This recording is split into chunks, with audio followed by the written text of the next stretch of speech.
Indian Wells. How has your preparation been for the tournament so far? Yeah, it's been good so far. Gotten some really good practices in. Just got finished, practicing with Coco, and just getting used to the courts and the conditions. And it's a little chilly, so hopefully it gets a little warmer this week. Great. First question, Greg. A little chilly compared to Buffalo. Not bad. I don't play tennis in Buffalo. No, I don't think anybody does. How was No. it with Coco? I watched a little bit. It was great. Yeah, we had some good points, some long games. Every day, every time that you hit it feels different. To be honest, I hit at 4 o'clock yesterday and it felt totally different. I played the tiebreak 10s and the conditions feel different then. So I think you just try to manage each practice, obviously, because that's how the tournament's going to go and the matches are going to be. But actually, I thought we had a good practice. We had some good points. They describe Indian Wells as the 5th Grand Slam. It seems to me that there's a whole range of small details that they sort of get right. Mm-hmm. Can you give me some examples from your perspective? I just think, first of all, the site is beautiful. Every practice court, you have an amazing view. So that always helps put everyone in a great mood, And then I would just say they treat the players really well. Just little things like having the private physio rooms, the locker rooms. Everyone in the locker room is really nice. The locker room attendants can get you anything. The setup is really easy with that and the physio rooms as far as the WTA trainers. I'm not sure on the ATP side. It's very manageable, I guess, logistically, and sometimes that's stuff that other people on the outside don't really see is that it can easily become your favorite tournament when everything is just much easier and easily available, logistics-wise. And, of course, I think top seeds get a car or something like that. You can get a rental car here. It's easy to drive around. There's I know a lot of people stay at housing that has a court in their neighborhood that they can go and do something on. So it's just everything just seems so much easier here. Next question. Yeah. I would like to ask about Iga. If you could take one thing from her, what would it be? Her movement. From It's an easy question. Definitely her movement. I think defensively, her movement, I think she is the best, most efficient, probably women's mover right now on tour. Yeah. My apologies for a three-parter, but did you read Denis Shapovalov's piece? What was your reaction, and what role do you think ATP allies have in that fight? Yeah, so I saw it. I saw some of it. I didn't read all of it. Or I think there was a video. I saw some of the video. Maybe that's what I saw. I'm not sure if there must be a piece in a video, I'm assuming.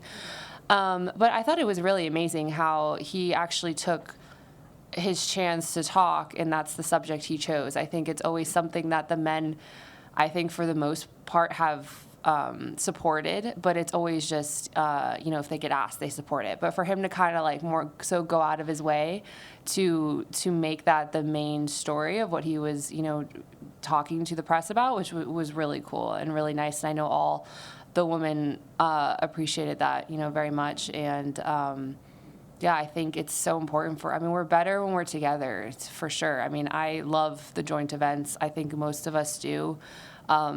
They're bigger, they're better. I think everyone gets treated better, gets treated, equally. And that's, ideally what we want to happen, all the time in the future. So I think it's getting there. Obviously, we still have a long ways to go, but it was really nice to see him take the time to highlight that. Yeah, definitely. Next question. Yeah, Matt. Can you talk a little bit about the challenge that is this month between being here in Indian Wells and Miami, women versus playing at a Grand Slam?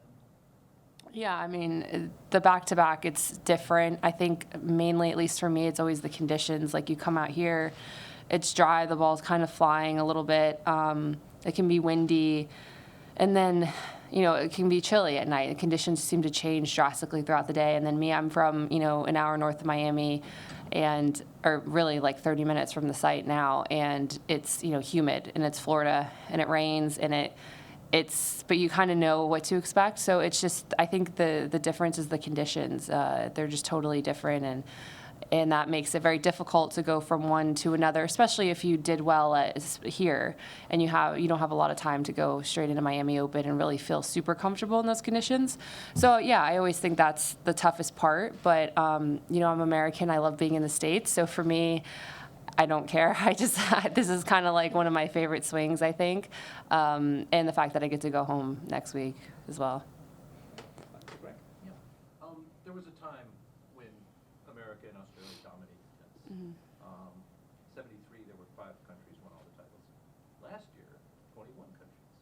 How is that globalization good? I think it just shows that we're a huge international sport, and I think it's so special compared to other sports that we have so much success coming from, guys and girls from all different countries, and it's just showing that how special that is, how cool it is, and I think also that it doesn't matter where you come from, you can find a way to be successful in this sport. Obviously, some countries it's different than others. Some countries have more money, more players, whatever. But the fact that it's possible is really cool, and I don't think you can always get that in other sports.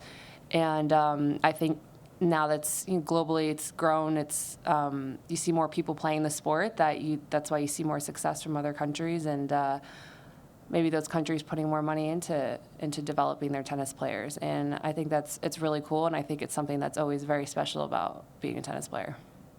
Question at the back. Hi, Jessica. Yeah.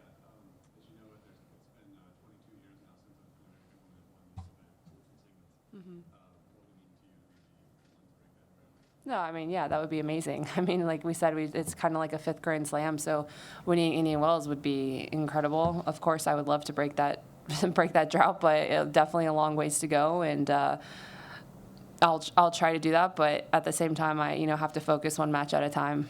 And I know that's a typical answer, but it's just true. Any more questions?